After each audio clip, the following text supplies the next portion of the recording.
In this video, we're going to go over how to compare fractions.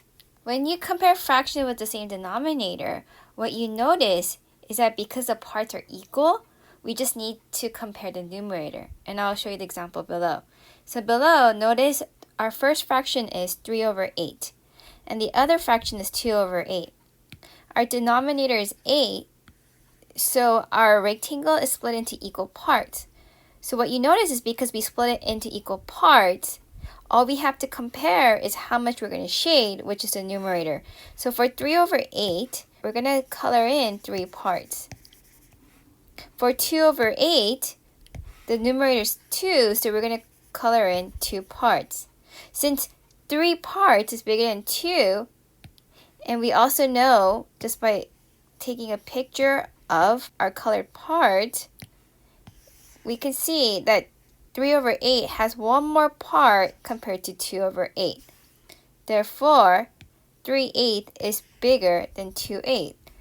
So the trick is, if the denominator is the same, we just need to look at the parts that are colored, which is the numerator, and we can determine the fraction that's bigger based on the numerator. Now, some of you may ask, what if the denominator is different? When you compare fractions with denominators that are different, you have to think about our previous lesson.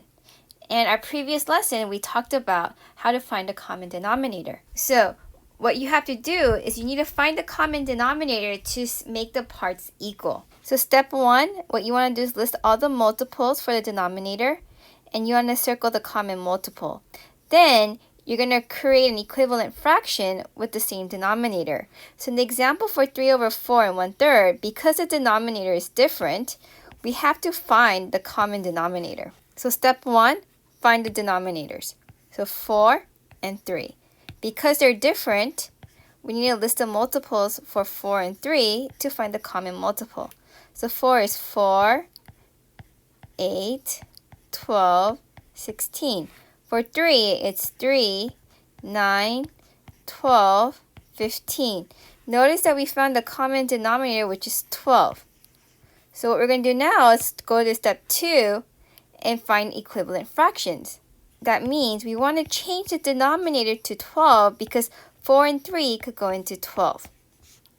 So how do I go from 4 to 12? If you said times 3, you are correct. So 3 times 3 is 9 over 12. How do I go from 3 to 12? If you said multiply by 4, you are correct. So it'd be 4/12. So 1/3 is equal to 4/12, while 3 over 4 is equal to 9 over 12. So which one's bigger, 9/12 or 4/12? Since 9 is bigger than 4, we know the mouth will face 9. So remember, when you want to compare fractions, the denominators have to be the same. So you need to find a common denominator to compare the fraction.